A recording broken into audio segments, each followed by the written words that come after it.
Subscribe कीजिए F study class channel को और बेल आइकन को दबाइए लेटेस्ट वीडियो सबसे पहले देखने के लिए। हेलो स्टूडेंट्स, चलिए आज हम शुरू करते हैं प्रश्नावली 8.3 का प्रश्न नंबर 1। पीछे वाली वीडियो मैंने आपको प्रश्नावली 8.2 के क्वेश्चन है वो बताए थे। अगर वो वीडियो आपको देखनी है तो डिस्क्रिप्शन में प्लेलिस्ट का लिंक मिलेगा, वहां से आप देख सकते हैं और आई बटन पे भी आपको मिल जाएगा। तो चलिए हम शुरू करते हैं प्रश्न नंबर 1। तो आप वीडियो को लाइक कर दीजिए और चैनल को सब्सक्राइब कर लीजिए ताकि ऐसी ही वीडियो आपको आगे भी मिलती रहे। तो चलिए शुरू करते हैं।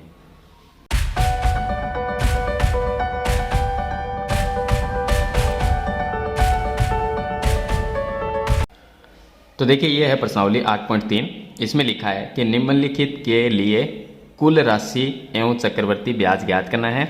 कुल राशि हमें ज्ञात करनी है और चक्रवर्ती ब्याज इसके साथ में हमें ज्ञात करना है। तो इसके अलग अलग भाग दिए गए हैं, ए से लेके ई तक हमें दिए गए हैं, यानी इसमें 5 प्रश्न दिए गए हैं प्रश्न नंबर 1 के अंदर। तो इन 5 प्रश्नों को हम सरल करेंगे। पहला क्वेश्चन है, इसमें दिया गया है कि 10,800 पर 3 वर्ष के लिए 12/1/2% वार्षिक दर से वार्षिक रूप से संयोजित करने पर। तो हम क्या निकालेंगे, कुल राशि निकालेंगे और चक्रवर्ती ब्याज ज्ञात करेंगे। तो चलिए किस तरह से करेंगे मैं आपको बता देता हूँ। तो देखिए इसका जो ए पार्ट है उसमें हमें दिया गया है 10,800 रुपये दिए गए हैं और समय दिया गया है 3 वर्ष और दर दी गई है 12/1/2%। अब इसने लिखा है कि वार्षिक संयोजित, तो मैं यहाँ पर लिख देता हूँ वार्षिक संयोजित। ये हमें दिया गया है वार्षिक संयोजित। वार्षिक संयोजित में हम चक्रवर्ती ब्याज ज्ञात करेंगे और कुल राशि ज्ञात करेंगे। तो ये जो संख्या है 10,800 ये हमारा होता है मूलधन, इसको हम बोलते हैं मूलधन। उसके बाद में समय है 3 वर्ष, दर 12/1/2% है। अब चक्रवर्ती ब्याज ज्ञात करना है और कुल राशि ज्ञात करनी है। चक्रवर्ती जो ब्याज है उसकी बात अगर आती है तो हम इसमें फॉर्मूला यूज़ करते हैं। मैं आपको बता देता हूँ, मिश्रधन का फॉर्मूला होता है, तो मैं यहाँ पर लिख देता हूँ। तो मैंने यहाँ पर ये फॉर्मूला लिखा है, मिश्रधन बराबर मूलधन 1 + दर बटे 100 की घात समय। अब मिश्रधन क्या होता है, मिश्रधन होता है मैंने अगर 100 रुपये किसी से उधार लिए और उसके अंदर हम ब्याज को प्लस कर देते हैं तो वो मिला के क्या होता है, मिश्रधन हो जाता है। चलिए मैं आपको एक बार समझा देता हूँ। तो देखिए हमारे पास में 3 चीज़ें हैं, मूलधन, ब्याज और मिश्रधन। मैंने 100 रुपये उधार लिए और उसका ब्याज 1 महीने का 3 रुपये होता है, तो मैं दोनों को अगर प्लस कर देता हूँ तो कितना हुआ, 103। 103 क्या है, ये मिश्रधन है, इसे हम मिश्रधन कहेंगे। ये ब्याज है और ये मूलधन है। तो अब देखिए ये जो फॉर्मूला मैंने लिखा है, इस फॉर्मूले में मिश्रधन हम ज्ञात करेंगे, यानी कि कुल राशि हो जाएगी और चक्रवर्ती ब्याज भी ज्ञात करेंगे। तो लास्ट में जो मिश्रधन आएगा यानी कुल राशि जो आएगी उसमें से जो हमने 10,800 रुपये हमारा मूलधन है उसको हम माइनस कर देंगे। तो जो पीछे राशि जो भी आएगी वो चक्रवर्ती ब्याज होगा। तो यहाँ पर मैं लिख देता हूँ मूलधन कितना है 10,800, उसके बाद में 1 + दर कितनी है 12/1/2 वार्षिक संयोजित है। तो मैं क्या करता हूँ, इसको इस तरह से कर लेता हूँ, 12 को 2 से गुणा कर लेता हूँ, 24 हो गए, 24 में 1 प्लस कर देते हैं 25, तो ये आ गया 25 और बट्टे में 2 नीचे लिख दूंगा और नीचे इसके 100 भी है तो 100 आ जाएगा यहाँ पे। और समय कितना है 3 वर्ष, तो मैं यहाँ पर लिख देता हूँ 3। अब आगे सरल करेंगे तो ये आ गया हमारे पास में 10,800। यहाँ से देखिए 25 का भाग 100 में चला जाता है 4 बार, तो ये कितना हो गया, मैं लिख देता हूँ। देखिए 1 प्लस ऊपर यहाँ पर 1 आ गया और बटे 4 दूनी 8, इसकी घात लिख देंगे 3, तो ये आ जाएगा हमारे पास में 10,800। अब देखिए इसको सरल कर लेते हैं, 1 + 1/8 को सरल कैसे करेंगे, इसका हम लघुत्तम लेके सरल करते हैं, उसी तरह से करेंगे। 8 एकम 8, यहाँ पर 8 + 1 ये हो जाएगा 9, 9/8 आ जाएंगे। मैं आपको सरल करके बता देता हूँ। हमारे पास में 1 + 1/8 है, मैंने इसके नीचे 1 लिखा और इसका लघुत्तम लिया 8 आया, 1 का भाग देंगे 8 आएगा, 8 को 1 से गुणा किया 8 का भाग 8 में 1 बार गया और 1 को 1 से गुणा करेंगे तो 1, ऊपर कितने आ गए 8 + 1 9 और नीचे आ गए 8, 9/8 आ जाएंगे। तो चलिए मैं यहाँ पर लिख देता हूँ इसमें आ गया 9/8 और इसकी घात हम 3 लगा देंगे। अब 9/8 को हम यहाँ पर 3 लगा हुआ, इसका मतलब 3 बार लिखेंगे। तो मैं लिख देता हूँ 10,800 गुणा में 9/8, फिर हम ब्रैकेट में लिखेंगे 9/8, फिर हम ब्रैकेट में लिखेंगे 9/8। अब इसको सरल कर लेंगे। तो चलिए, अब जितना भाग जाएगा उतना हम दे देंगे, उसके बाद में इसका जो गुणा है भाग है वो कर लेंगे। तो देखिए, मैं अगर इसमें 2 का भाग देता हूँ तो आएगा ये 5,400, और इसमें 2 का भाग दिया तो 4 आया, इसमें 2 का भाग दिया तो 2700 आ जाएंगे, इसमें 2 का भाग देंगे तो 2 आया, फिर 2 का इसमें भाग दिया तो ये आ गया 1350। अब हम क्या करेंगे, 1350 को 9 से गुणा करेंगे, फिर 9 से गुणा करेंगे, फिर 9 से गुणा करेंगे, और भाग इसमें देंगे 8 का देंगे और फिर 8 का भाग देंगे, या 8 को 8 से गुणा कर लीजिए 64 का हम भाग दे देंगे इसके अंदर। या ऐसा कर लीजिए कि एक बार और यहाँ पर भाग दे सकते हैं। देखिए, इसके अंदर हम भाग देंगे 2 का तो यह आ जाएगा 4, और इसके अंदर हम 2 का भाग दे सकते हैं। तो इसमें हम 2 का भाग देंगे तो क्या आएगा, देखिए 13 में 2 का भाग देंगे 6 बार चला गया, और 15 में देंगे तो 7 बार, और यहाँ पर आ गया 10, इसमें चला गया 5। अब जो भी संख्या हमारे पास में रह गई है उनको हम गुणा भाग कर लेंगे। तो चलिए, मैं इनका जो गुणा भाग है वो करके यहाँ पर लिख देता हूँ। तो देखिए, इसका जो गुणा भाग करेंगे तो इसका उत्तर हमारे पास में आएगा 15,377.34। ये आएगा हमारे पास में। ये क्या आ गया, मिश्र धन। हम मिश्र धन का फॉर्मूला हमने लिखा था, तो ये हमारे पास में आ गया मिश्र धन। अब ये तो हो गई कुल राशि, यानी जो हमें यहाँ पर ज्ञात करनी थी कुल राशि। और चक्रवर्ती ब्याज क्या है, तो ये जो मिश्र धन आया है इसमें से हम मूलधन को माइनस कर देंगे, 10,800 को माइनस कर देंगे, तो वो आ जाएगा हमारे पास में चक्रवर्ती ब्याज। तो चलिए, मैं यहाँ पर आगे लिख देता हूँ। तो चक्रवर्ती ब्याज बराबर होता है मिश्र धन माइनस मूलधन। तो मिश्र धन कितना आया हमारा, 15,377। मैं यहाँ पर लिख देता हूँ 15,377.34 माइनस कर देंगे 10,800। तो आप इसको माइनस कर लीजिए। इसका जो उत्तर आएगा वो मैं लिख देता हूँ, यहाँ पर आएगा 4,577.34। ये इसका आंसर होगा। तो ये होगा इसका चक्रवर्ती ब्याज, और ये होगी कुल राशि। तो इसी तरह से आपको सभी प्रश्न को सरल करना है। चलिए, इसके बाद में इसका जो पार्ट नंबर बी है उसी को हम सरल करेंगे। अब देखिए, इसका पार्ट बी। पार्ट जो बी है उसमें मूलधन 18,000 रुपये दिया गया है, समय 2 से 1/2 वर्ष दिया गया है, और दर है वो 10% दी गई है, और वार्षिक संयोजित है। आपको एक चीज़ का ध्यान रखना, वार्षिक संयोजित और अर्धवार्षिक संयोजित। वार्षिक संयोजित में हम दर 10% है तो 10% रहेगी, लेकिन अर्धवार्षिक संयोजित में दर को आधी कर दिया जाता है, जैसे 10 है तो 5 कर देंगे। और यहाँ पर एक चीज़ का आपको ख्याल रखना है कि समय 2 से 1/2 है। 2 का मतलब 2 साल और 1/2 का मतलब आधी साल, यानी 6 महीने। तो 2 साल और 6 महीने हैं इसका मतलब। तो यहाँ पर हम 2 साल को अलग लेंगे, और जो 1/2 है आधी साल उसको अलग लेंगे।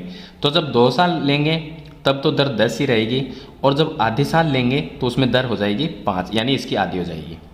तो चलिए, फॉर्मूला मिश्र धन बराबर मूलधन 1 प्लस दर बटे 100 इसकी पावर समय। फॉर्मूला ये काम में लेना है। अब देखिए, यहाँ पर मूलधन में लिखता हूँ 18,000 रुपये, तो मैंने यहाँ पर लिखा 18,000, और 1 प्लस दर यहाँ पर 10 है तो मैं 10 ही लिख देता हूँ, 100 यहाँ पर लिख देंगे, और समय कितना है 2 से 1/2 वर्ष। अब मैं अंदर वाली जो संख्या इसको सरल करता हूँ, तो ये आ गया हमारे पास में 18,000, उसके बाद 100 प्लस 100 और 10 110 हो जाएंगे ये, तो ये 110/100। अब देखिए, यहाँ पर 2 साल को मैं इसके ऊपर लगा देता हूँ, और जो आधी साल है उसको हम अलग लिखेंगे। कैसे लिखेंगे, यहाँ पर देखिए दर कितनी थी, यहाँ पर 10 है तो इसकी आधी कितनी होगी 5, तो यहाँ पर 105 आएगा। तो मैं यहाँ पर लिख देता हूँ 105 और बटे लिख देता हूँ 100, ये लिख देंगे। अब आधी साल है वो इसके ऊपर ये आधी हो गई, यानी कि दर को हमने आधी कर दिया तो वो आधी साल में होगी। अब यहाँ पर आपको 18,000 इसके ऊपर देखिए 2 अभी भी लगा हुआ है, इसको 2 बार लिखना है, तो मैं लिख देता हूँ 18,000। उसके बाद में यहाँ पर लिखेंगे 110/100, उसके बाद में फिर से लिखना है 110/100, क्योंकि इसके ऊपर 2 लगा हुआ है। कोई भी ब्रैकेट पे 2 लगा हुआ है इसका मतलब उस ब्रैकेट को 2 बार लिखना। और यहाँ पर आधी साल का मतलब ये हो गया कि जो दर हमारे पास में 10 है उसकी हम आधी कर देंगे, तो यहाँ पर अगर 5 आएगा तो फिर हम इसको सरल करेंगे, तो देखिए 100 यहाँ पर आएगा प्लस 5 105 ही आएगा। चलिए, उसके बाद में 105 बटे 100 इसको लिख देंगे। अब सरल कर लेंगे तो हमारा मिश्र धन आ जाएगा यानी कुल राशि। तो चलिए मैं यहाँ पर देखिए 3 जीरो से 2 जीरो ये कट जाएंगे और 1 जीरो ये कट गया, फिर 1 जीरो से 1 जीरो ये कट गया। अब नीचे ये जो 100 है ना इसको काटेंगे नहीं, क्योंकि हमारे काम आएगा जब हम ऊपर वाली संख्या को सभी को गुणा कर लेंगे तो जो भी हमारा उत्तर आएगा उसमें हम 100 का भाग देंगे। तो 100 का भाग देने में आसानी रहती है, 10 का भाग, 100 का भाग, 1000 का भाग देने में आसानी रहती है, तो इसको हम 100 ही रखेंगे।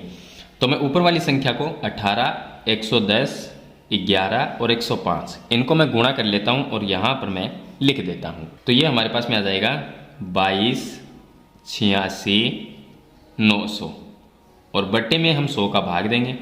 जैसे ही मैं 100 का भाग देता हूँ तो 2 जीरो से ये 2 जीरो कट गए। अब पीछे हमारे पास में क्या आ गया 22,869 रुपये। ये हमारे पास में क्या आ गया कुल राशि, ये हमारी कुल राशि है। अब हम क्या करेंगे माइनस करेंगे, हमें चक्रवर्ती ब्याज निकालना है। तो मैं लिख देता हूँ चक्रवर्ती ब्याज।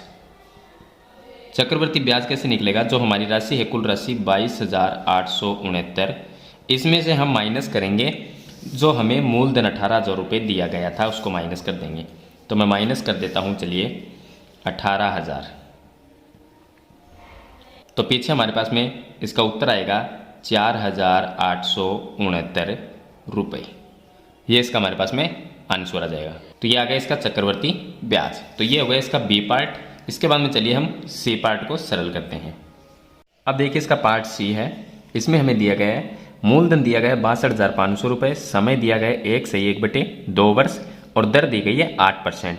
और ये देखिए इस बार है अर्धवार्षिक संयोजित, पहले था वार्षिक संयोजित, अब है अर्धवार्षिक संयोजित। अर्धवार्षिक संयोजित में आपको ये ध्यान रखना है कि जो दर हमें दी गई है 8% उसकी हम आधी कर देते हैं। जो भी दी गई होती है, अगर 10 होती तो हम 5 कर देते और 8 दी गई है तो हम 4% कर देंगे इसके। और यहाँ पर जो समय एक वर्ष में दिया गया है, साल में दिया गया है, उसको हम 6 महीने में कन्वर्ट करेंगे। अब देखिए 1 से 1/2 का मतलब 1 साल और आधी साल। अब 1.5 साल में 6 महीने कितने बार होते हैं, 3 बार होते हैं। तो इसको हम क्या कहेंगे, इसको हम कहेंगे 3 6 माही, यानी 6 महीने कितने बार हो गए, 1.5 साल में 3 बार हो गए। तो ये 3 6 माही हमें समय की जगह लिखनी है, यानी समय हमें ये नहीं लिखना है, यहाँ पर 3 लिखना है। और दर यहाँ पर जो लिखेंगे वो 8 नहीं लिखनी, उसकी आधी 4 लिखनी है। तो चलिए मूलधन है 62,500, उसके बाद में 1 प्लस दर हम लिखेंगे 4/100 और समय लिखेंगे 3 6 माही, तो 3 लिख दिए, यानी 6 महीने 3 बार आते हैं। अब इसको हम सरल कर लेंगे, तो मैं लिख देता हूँ 62,500, उसके बाद में ये सरल करेंगे तो हो जाएंगे 104/100 और इसकी घात 3 लगा देंगे। फिर मैं लिख देता हूँ 62,500 और इसको हम 3 बार लिखेंगे 104/100, फिर से लिखना है 104/100, फिर से लिखेंगे 104/100। तो ये मैंने यहाँ पर लिख दिया। अब देखिए 2 जीरो से ये 2 जीरो कट गए और ये 625 है, इसमें 25 का भाग जाता है 25 बार और इसमें हम 25 का भाग देंगे तो 4 बार चला गया। 25 का भाग 100 में देंगे तो भी 4 बार चला गया। 4 का भाग 104 में जाता है 26 बार, फिर 4 का भाग 104 में हम दे देंगे 26 बार। तो संख्या हमारे पास में क्या रह गई, 26 रह गया, फिर से 26 रह गया गुणा में और 104 रह गया और हमारे पास में कोई भी संख्या नहीं है। तो मैं इन सभी तीनों संख्याओं को गुणा कर देता हूँ। अगर मैं इनको गुणा करूँगा तो इसका जो उत्तर आएगा वो आएगा 70,304। ये हमारे पास में इतने रुपए आ गए, यानी कुल राशि। हमें क्या याद करना है, चक्रवर्ती ब्याज। तो चक्रवर्ती ब्याज कैसे निकलेगा, जो भी हमारे पास में उत्तर आया है 70,304, इसमें से माइनस कर देंगे मूलधन 62,500। तो मैं यहाँ पर माइनस कर देता हूँ 62,500, इसको हम माइनस कर लेंगे तो ये हमारे पास में आंसर आएगा 7,804 रुपये। तो ये आ गया हमारे पास में चक्रवर्ती ब्याज। तो ये इसका हो गया पार्ट सी। चलिए इसके बाद में सरल करते हैं पार्ट डी। अब देखिए इसका पार्ट जो डी है, डी में हमें ये दिया गया है कि मूलधन 8,000 रुपये, समय 1 वर्ष है, दर 9% है और अर्धवार्षिक संयोजित है। तो फॉर्मूला यही लगाएंगे, अर्धवार्षिक संयोजित में दर को हम आधी कर देंगे। आधी का मतलब ये होता है कि 10 हो तो हम उसको 5 कर देते हैं, 8 हो तो उसको 4 कर देते, लेकिन 9 का आधा कैसे करेंगे? तो हम क्या करेंगे, इसको 9/2 के रूप में लिख देंगे। किसी भी संख्या का आधा करने का मतलब है उसमें 2 का भाग देना। 2 का भाग देते ही वो आधी हो जाती है कोई भी संख्या। तो अगर 100 में भी हम 2 आधा करना है, 100 का कितना होगा? 50 होगा। लेकिन 100 में 2 का भाग देंगे तो भी 50 होगा। तो आधा करने का मतलब है 2 का भाग देना। तो चलिए मैं ये संख्या सभी यहाँ पर लिख देता हूँ। तो मूलधन की जगह हमें लिखना है 8000, मैं यहाँ पर लिख देता हूँ 8000। उसके बाद में 1 प्लस दर है 9/2, तो मैं 9/2 और गुणा में 100 भी है वो भी यहाँ पर लिख देता हूँ। और समय कितना है? 1 वर्ष। अब अर्धवार्षिक संयोजित में 1 वर्ष है, ये क्या है? वर्ष में साल है, 1 साल। तो 6 महीने कितने बार होते हैं? 2 बार। तो मैं यहाँ पर 2 लिख देता हूँ, 2 6माही। चलिए अब इसको सरल कर लेते हैं। तो ये हो गया 8000। अब यहाँ पर जो संख्या है उसको हम सरल करते हैं। तो मैं यहाँ पर अगर देखिए 2 गुणा 100 कितने हुए? 200। और यहाँ पर आएगा 200 प्लस 9 कितने हो गए? 209। आप सरल करके देख लीजिए, इतना ही आएगा। और नीचे कितने आ गए? 200। और यहाँ पर लिख देते हैं 2। अब मैं आगे लिख देता हूँ 8000। और इस संख्या को हमें 2 बार लिखना है क्योंकि इसके ऊपर 2 लगा हुआ है। तो मैं यहाँ पर लिख देता हूँ 209/200। फिर से मैं लिख देता हूँ 209/200। अब इसको हम सरल कर लेते हैं। तो देखिए यहाँ पर 200 का भाग हम 8000 में दे सकते हैं। तो ये कितनी बार जाएगा? 40 बार। ये आ गया 40। और फिर एक 0 से हम 0 काट सकते हैं और 4 का भाग यहाँ पर हम दे सकते हैं। तो कितने बार जाएगा? 5 बार। ये आ गया हमारे पास में 5। अब ऊपर जो संख्या 209 और 209 इन दोनों को गुणा कर लेते हैं और लास्ट में हम 5 का भाग दे देंगे। तो चलिए मैं यहाँ पर लिख देता हूँ। जब हम 209 को 209 से अगर गुणा करेंगे तो ये आएगा हमारे पास में 43,681 और फिर इसमें हम भाग देंगे 5 का। तो जैसे ही हम 5 का भाग देते हैं ये आ जाएंगे 8,736.20 रुपये। इतने रुपये आ जाएंगे। ये आगे कुल राशि हमें ज्ञात करना है चक्रवर्ती ब्याज। चक्रवर्ती ब्याज कैसे निकलेगा?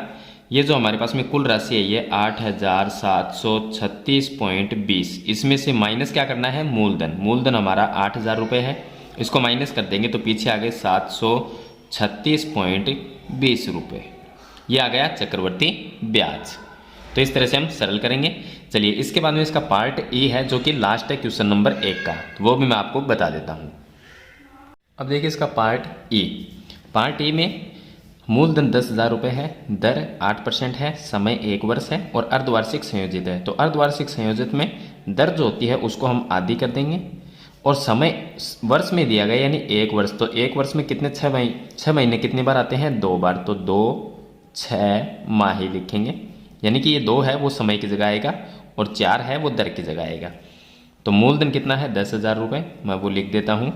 उसके बाद में 1 प्लस दर है 4, 8 थी उसकी आधी कर दी 4 हो गई बटे 100 और समय आएगा 1 वर्ष की जगह हम 2 6माही लिखेंगे, यानी 6 महीने 1 साल में 2 बार आते हैं तो 2 लिख दिया। अब यहाँ पर हो गया ये 10,000 और इसको सरल करेंगे तो इसको इससे भाग करेंगे तो 100 आएगा और 100 में प्लस 4 करेंगे तो कितना हुआ? 104। तो मैं यहाँ पर लिख देता हूँ 104/100 और यहाँ पर 2 लगा देते हैं। फिर यह आएगा 10,000 और 104 को 2 बार लिखेंगे 104/100। फिर से लिखना है 104/100। अब देखिए यहाँ पर 4 जीरो लगे हुए हैं तो ये 4 जीरो कट गए, इन दोनों को गुणा कर देते हैं। तो मैं लिख देता हूँ 104 गुणा 104। गुणा करेंगे तो ये आएंगे 10,816 रुपये। ये तो आगे कुल राशि। अब हमें निकालना है चक्रवर्ती ब्याज। चक्रवर्ती ब्याज निकालने के लिए 10,816 जो आंसर आया उत्तर उसमें से माइनस करेंगे मूलधन। तो मूलधन हमारा है 10,000 रुपये, तो कितना आया? 816 रुपये रह गए। तो ये क्या है? ब्याज है। तो इस तरह से हम क्वेश्चन नंबर 1 में हमें ए से लेके ई तक दिए गए हैं, वो मैंने सभी आपको क्वेश्चन नंबर 1 के 5 भाग है वो मैंने आपको बता दिए सरल करके किस तरह से सरल करना है। ब्याज है यानी कि चक्रवर्ती ब्याज वो कैसे ज्ञात करते हैं। तो आज की वीडियो में इतना ही। वीडियो अच्छी लगे तो लाइक और शेयर जरूर कर देना। इस चैनल पे नए हैं तो सब्सक्राइब करना, साथ में बेल आइकन का बटन जरूर दबाना। तो आज की वीडियो में इतना ही, मिलते हैं नई वीडियो के साथ, तब तक के लिए थैंक यू।